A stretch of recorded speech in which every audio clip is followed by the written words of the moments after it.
Tell me a story, tell me a story, tell me a story. Remember what you said. You promised me, you said you would. You gotta give in, so I'll be good. Tell me a story, then I'll go to bed. Hello everyone! Welcome to day 6 of the quarantine residency. Jojo, we've made it almost an entire week. We have, and I'm an elephant. Yes, and I'm a giraffe. We decided to stay in our snugly clothes today, you know, it's one of those days. And it's also because I'm going to tell a bedtime story. Yes, Jojo has requested that we do a bedtime story for our performance today. So, Jojo, what story would you like to tell? Oh, I don't know. I just like stories. You mean, you requested this setup where we tell a bedtime story and you don't even know what story you want to tell? Nope, just like to tell stories.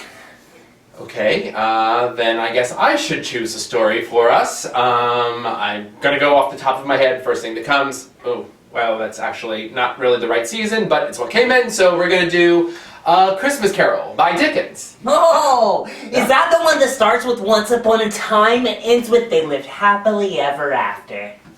Close enough for me. If only I could remember what happened in the middle. Well, you remember there's Scrooge, Bob Cratchit, Tiny Tim. Yeah! So, Scrooge, Bob Cratchit, and Tiny Tim got up one morning and went down the stairs to have some breakfast. But while the breakfast was cooling, they went out for a walk. And then a little girl in a Red Riding Cloak came knocking at the door. Jojo, I'm sorry to interrupt, but that's not how I remember this story going. Who told it to you? My mother. Oh, that makes sense.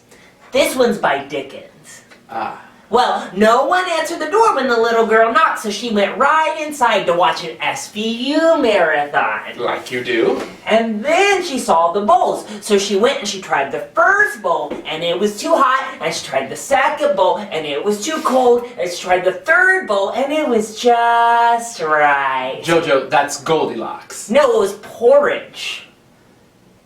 Well, the little girl had 3 stepsisters. Oh, we're gonna do that too. And then one day, a prince came along with a ruby red slipper.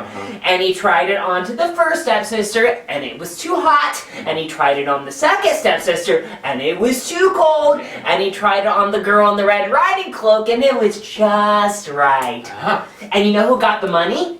Disney. Yeah, Disney lived happily ever after. Yeah, that makes pretty much sense these days. Should I tell another story? Oh, well, Jojo, you know, Disney's very tight with their copyrights, and, you know, I don't know if we can afford it now that everyone's kind of going out of work. Oh, I know stories that aren't Disney, though. I'm a huge comic book fan. We could do Earth's Mightiest Heroes, the Avengers.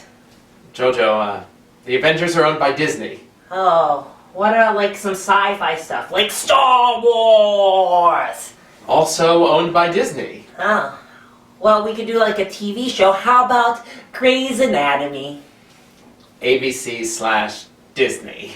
Oh, what about that Lifetime classic, Mother May I Sleep with Danger, starring Tori Spelling? I do love that movie. I've watched it many times, but did you know, Jojo, that Lifetime is owned 35% by Disney? Oh, well, should we just sign off before Disney owns us? I think that's probably wise. See you tomorrow.